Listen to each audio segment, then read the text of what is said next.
सुनीता के पति की मौत होने के बाद सुनीता अपने घर में अकेली हो गई तथा उसकी एक बेटी किरण जो उसके साथ रहती थी। अब उनके परिवार की स्थिति इतनी अच्छी नहीं थी। सुनीता के पति की मौत किसी कार दुर्घटना में हो गई थी।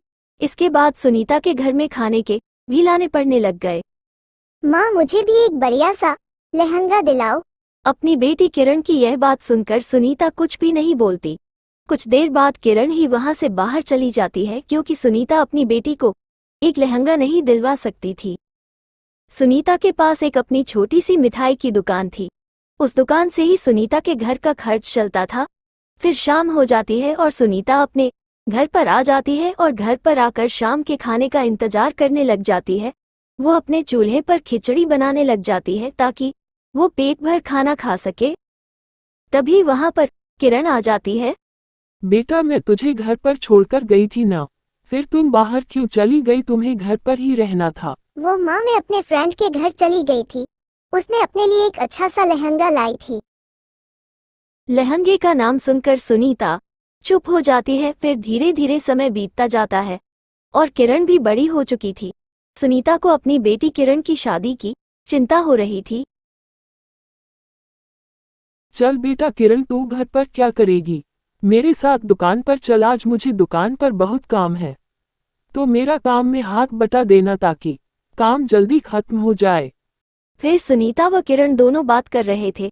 तभी वहां पर एक आदमी आ जाता है। अरे घर में किरण किसका नाम है? मुझे किरण से कुछ काम है। जी काका बोलिए, मेरा नाम ही किरण है। अरे बेटा, मुखिया जी की बेटी प्रीति की कल शादी है और उसने खास तौर पर तुम्हें शादी में आने के लिए कहा है, तो तुम कल शादी में जरूर आ जाना। ठीक है काका, आपने कह दिया, बस इतना ही काफी है। हम कल जरूर प्रीति की शादी में आएंगे, वह तो मेरी फ्रेंड है। इतनी बात कहकर वह आदमी वहां से चला जाता है। फिर अगली सुबह मुखिया जी की बेटी प्रीति की शादी हो रही थी और वहां पर कई सारे मेहमान भी आ चुके थे। तभी कुछ देर बाद सुनीता व उसकी बेटी किरण दोनों ही शादी के मंडप में पहुंच जाते हैं। किरण प्रीति के पास चली जाती है। प्रीति ने बहुत अच्छा लहंगा पहना था। वाह प्रीति, तुम इस लहंगे में बहुत सुंदर लग रही हो। और ये तुम्हारा ब्राइट लहंगा कितना सुंदर है। और हाँ, यह मेरा लहंगा पूरे 20,000 का है। और तुम गरीब, थोड़ा इससे दूर ही रहना, क्या पता कहीं खराब हो जाए। बेटा किरण, तुम चिंता मत करो। तुम्हें लहंगा बहुत पसंद है ना, मैं कैसे जैसे करके तुम्हारे लिए एक अच्छा सा लहंगा लेकर आऊंगी। तभी एक लड़के की नज़र किरण पर पड़ती है। वो उसे बहुत अच्छी लगती है। माँ देखो ना, ग्रीन कपड़े में एक लड़की खड़ी है, वो मुझे बहुत सुंदर लगी माँ। क्या बात है मेरे बेटे को, वो लड़की इतनी सुंदर लगी। चलो शादी हो जाने दो, फिर बात करते हैं। फिर प्रीति की उस लड़के से बड़े धूमधाम से शादी हो जाती है। कुछ देर बाद प्रीति व उसकी माँ दोनों अपने घर आ जाती है। फिर अगली सुबह हो जाती है और वो लड़का सुनीता के घर आ जाते हैं। जी मुझे माफ करना, लेकिन मैंने आपको पहचाना नहीं। मैंने आज आपको पहली बार ही देखा है। जी आप मुझे माफ करना, लेकिन मेरे बेटे को आपकी बेटी बहुत अच्छी लगी और वह आपकी बेटी से शादी करना चाहता है, लेकिन मैं आपकी इजाजत बिना हाँ नहीं कहूंगी। जी हम तो इतने गरीब लोग हैं और आप इतने पैसे वाले।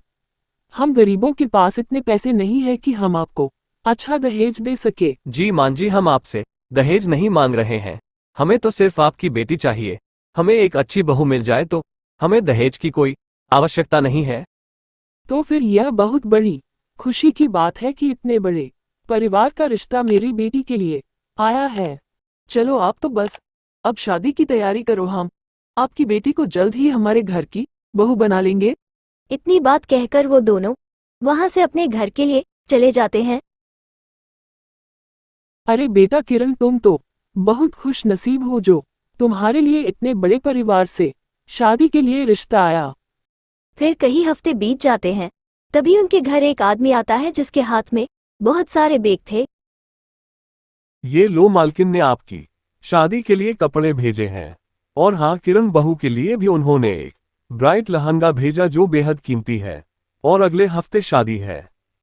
फिर अगला हफ्ता आ जाता है और किरण और लकी की शादी हो रही थी। किरण ने लाल कलर का लहंगा पहना हुआ था वो बहुत अच्छी लग रही थी। बेटा किरण, तुम इस लाल कलर के लहंगे में इतनी सुंदर लग रही हो, कहीं तुम्हें मेरी ही नजर न लग जाए। फिर किरण की शादी पूरी हो जाती है और वह अपने घर पर आ जाती है। अब किरण के पास पैसों की कोई कमी नहीं थी। अच्छा सा बंगला, 2 बड़ी गाड़ियां। अब किरण रोज नए अलग अलग कलर के ब्राइट लहंगे पहनती है और अच्छे से अपना जीवन जी रही है। तभी कहते हैं किसी गरीब का मजाक नहीं उड़ाना चाहिए, क्या पता किस समय भाग्य अपनी बाजी मार ले। एक परिवार में सुमन व उसकी बेटी कोमल रहा करती थी। सुमन को अपनी बेटी कोमल की शादी की बहुत चिंता थी। अरे बेटा कोमल, जल्दी से इधर आओ, मुझे तुम्हें कोई बहुत जरूरी बात बतानी है।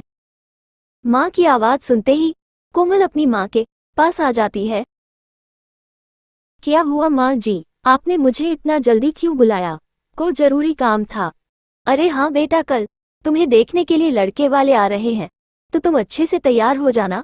ये बात कहने के लिए मैंने तुम्हें बुलाया था। तो माँ इतनी जल्दी क्या थी मेरी शादी करने की? अभी तो मेरी पढ़ाई भी पूरी नहीं हुई है।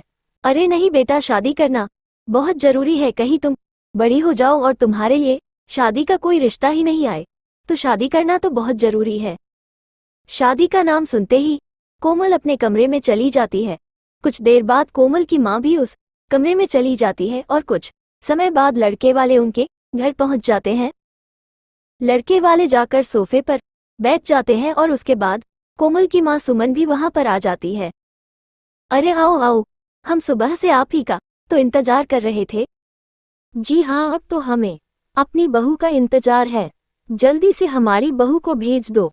जी, हम तो बहुत कुछ नसीब है जो आप हमारी बेटी को अपने घर की बहू बनाना चाहते हो। जी ऐसी कोई बात नहीं है, हमारे बेटे को आपकी बेटी बहुत अच्छी लगी, उसकी जीत की वजह से मुझे यहाँ पर आना पड़ा, तो बुलाओ अपनी बेटी को। फिर सुमन अपनी बेटी कोमल को बुलाने के लिए चली जाती है और कुछ देर बाद कोमल चाय लेकर वहां पर आ जाती है और सबको चाय दे देती है। फिर वो दोनों चाय पीने लग जाते हैं और कोमल वहीं पर रुक जाती है।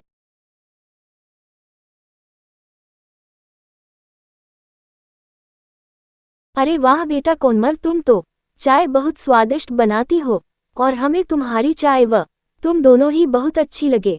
हमें तो ये रिश्ता मंजूर है, बस तुम तो हमारे जल्द से जल्द घर की बहू बन जाओ। जी, हमें आपकी बेटी कोमल बहुत अच्छी लगी, हम तो कोमल को अपने घर की बहू बनाना चाहते हैं। बस अब आपको मंजूर हो तो हम जल्द से जल्द शादी कर ले। जी, हम तो बहुत खुश हैं कि आपने ये रिश्ता मंजूर कर लिया, बस अब आप तो मुंह मीठा कराई हमारा। फिर वो वहां से चले जाते हैं। अरे वाह बेटा कोमल, तुम तो बहुत कुछ नसीब हो जो तुम्हारा इतना बड़े घर में रिश्ता होने जा रहा है। अब तो मेरे सारी परेशानियां हल हो गई। फिर 2 हफ्ते गुजर जाते हैं। एक सवेरा आता है जिस दिन कोमल की शादी हो रही थी। कोमल की माँ सुमन बहुत खुश थी क्योंकि आज कोमल की शादी हो रही थी। फिर शादी पूरी हो जाती है और कोमल अपने ससुराल में आ जाती है, जहाँ पर उसकी सासू माँ कोमल का इंतजार कर रही थी। अरे कोमल बेटा, चलो तुम आ गई हो तो किचन में जाओ और हमारे लिए गर्मा गर्म नाश्ता बना कर ले आओ। तुम्हारी माँ ने कहा था तुम नाश्ता बहुत अच्छा बनाती हो। वो सासू माँ में थोड़ी थकी हुई थी, क्यों ना कुछ देर आराम करके फिर मैं आपके लिए नाश्ता बना कर ले आती हूँ। अरे नहीं बेटा, तुम्हें अभी 10 मिनट लगेंगे, हमारे लिए पहले गर्मा गर्म नाश्ता बना लाऊं। फिर कोमल घबरा जाती है और सीधे किचन में चली जाती है क्योंकि उसकी सास ने आज उसे नाश्ता बनाने के लिए कहा था। अरे अब मैं क्या करूं, मुझे तो नाश्ता बनाना ही नहीं आता, बस एक चाय बनाना आता है और मेरा क्या होगा, कहीं इन्होंने मुझे घर से बाहर निकाल दिया तो। कोमल को कुछ ना कुछ तो बनाना ही पड़ेगा। फिर वह कुछ ना कुछ बनाने में लग जाती है। कोमल ने अपने घर पर कभी भी खाना नहीं बनाया था, इसलिए उसे खाना बनाना नहीं आता था। वो बहुत घबरा गई थी क्योंकि उसकी सास बाहर खाने का इंतजार कर रही थी। फिर वो जल्दी जल्दी सब्जियों को काटने लग जाती है और कुछ ना कुछ बनाने में लग जाती है। अरे बहू क्या कर रही है, अंदर कहीं सब्जियां तो उगाने नहीं लग गई, जल्दी से खाना ले आओ। फिर कोमल खाना बनाकर ले आती है और खाना टेबल पर रख देती है और वहीं पर खड़ी हो जाती है। सासू माँ खाने को देखने लग जाती है। अरे बहू ये क्या कर दिया तुमने, तो सारी की सारी रोटियां जला दी। तुम्हारी माँ ने तो कहा था तुम्हें बहुत अच्छा और स्वादिष्ट खाना बनाना आता है। अरे सासू माँ, मैं थक गई थी इसलिए मुझे पता नहीं चला ये रोटियां चल गई। रुको, मैं अभी आपके लिए कुछ और बना लाती हूँ। चलो ठीक है बहू, तुम एक काम करो, हमारे लिए नमकीन चावल बना कर ले आओ। वह जल्दी ही बन जाएंगे और वह हमें अच्छे भी लगते हैं और हमारा पेट भी भर जाएगा। तुम जल्दी से जाओ और बना कर ले आओ। ठीक है सासू माँ, आप यहीं पर रुको, मैं अभी जाती हूँ और आपके लिए नमकीन चावल बना कर ले आती हूँ। फिर कोमल नमकीन चावल बनाने के लिए किचन में चली जाती है और कुछ देर बाद में खाना बना कर ले आती है और फिर सासू माँ नमकीन चावल खाने लग जाती है। फिर सासू माँ थोड़ी देर तक नमकीन चावल खाती है और कोमल सासू माँ के पास ही खड़ी थी। अरे बहू, ऐसा खाना कौन बनाता है? ना तो इसमें नमक मिर्ची है, ना कुछ स्वाद, इतना बकवास खाना बनाती हो तुम।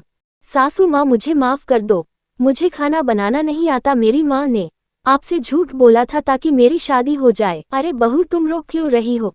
हम तो बस तुमसे मजाक कर रहे थे। हमें पता चल गया था कि तुम्हें खाना बनाना नहीं आता। और कौन कहता है कि बहू ससुराल में आकर खाना बनाना नहीं सीख सकती? मैं तुम्हें अच्छे से अच्छा खाना बनाना सिखाऊंगी। फिर कोमल को उसकी सास माँ सब कुछ बनाना सिखा देती है। कोमल जैसा चाहे वैसा खाना बना सकती है। तभी तो कहते हैं ससुराल में अपनी बहू को बेटी के सम्मान समझना चाहिए।